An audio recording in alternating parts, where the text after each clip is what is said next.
La la la la la la la la yeah. Woo! Hi there, family, comrades, and neighbors. It's Jason Wyman here. It's early on a Sunday morning, and I am out wandering the streets of San Francisco and decided to record a little art musing or art update for you this morning. As many of you know who've been following me, my dad passed away from mantle cell non-Hodgkin's lymphoma the day after Christmas last year, and I wasn't able to be by his side.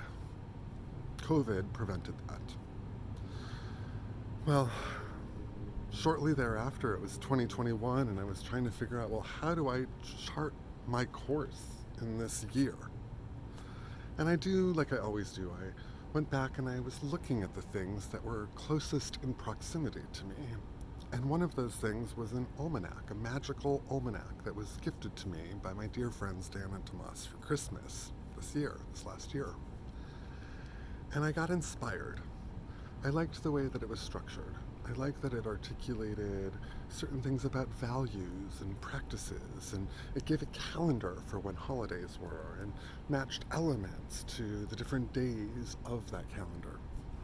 And it got me thinking, well, an almanac is how we can chart a course. And so I personally set out to make my own almanac and design tools and make things that would make charting 2021 a whole hell of a lot easier.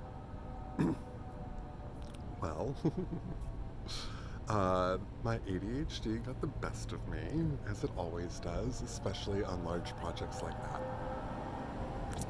And, an almanac just suddenly became too overwhelming for me to actually conceive of crafting and making.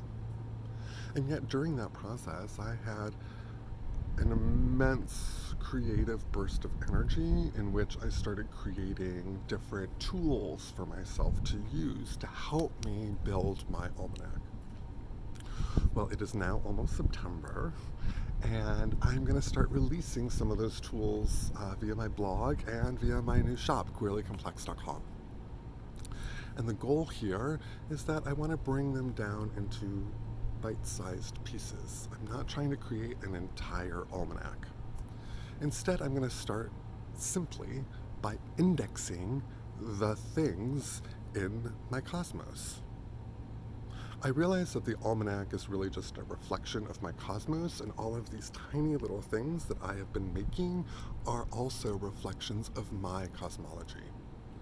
And so my hope is to start creating just an index, starting with the indexing of things, describing them, diagramming them, showing research and study underneath them, whether that be books, videos, music, whatnot, or maybe even conversations with fellow comrades, because we are also our own resources.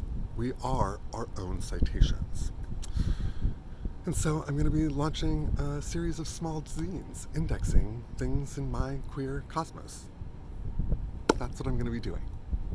And today I am sharing with you one of those things. In fact, probably the most crucial thing in my cosmos and in my cosmology, and that is relations. I'm not going to go into it on video because I've written more eloquently about it than I can ever share in words on video. So I encourage you to please go check out jasonwymanisqueerlycomplex.com. That is jasonwymanisqueerlycomplex.com to find my small zine of one particular thing from my queer cosmos. This one is all about relations, and it'll be featuring the ginkgo tree in front of my house. Ciao for now. Hey there, family, comrades, and neighbors. It's Jason Wyman here, urging you on the other side of this screen to like and to subscribe to this YouTube channel. And if you are so moved, please share this content, or any content really, with your comrades, family, and neighbors. I really want to grow this community of weird queerdos. Can you help me do that? It's how we cultivate camaraderie, solidarity, artistry, and love. Thanks so much for tuning in and for sharing. Ciao. La la la la la, yeah.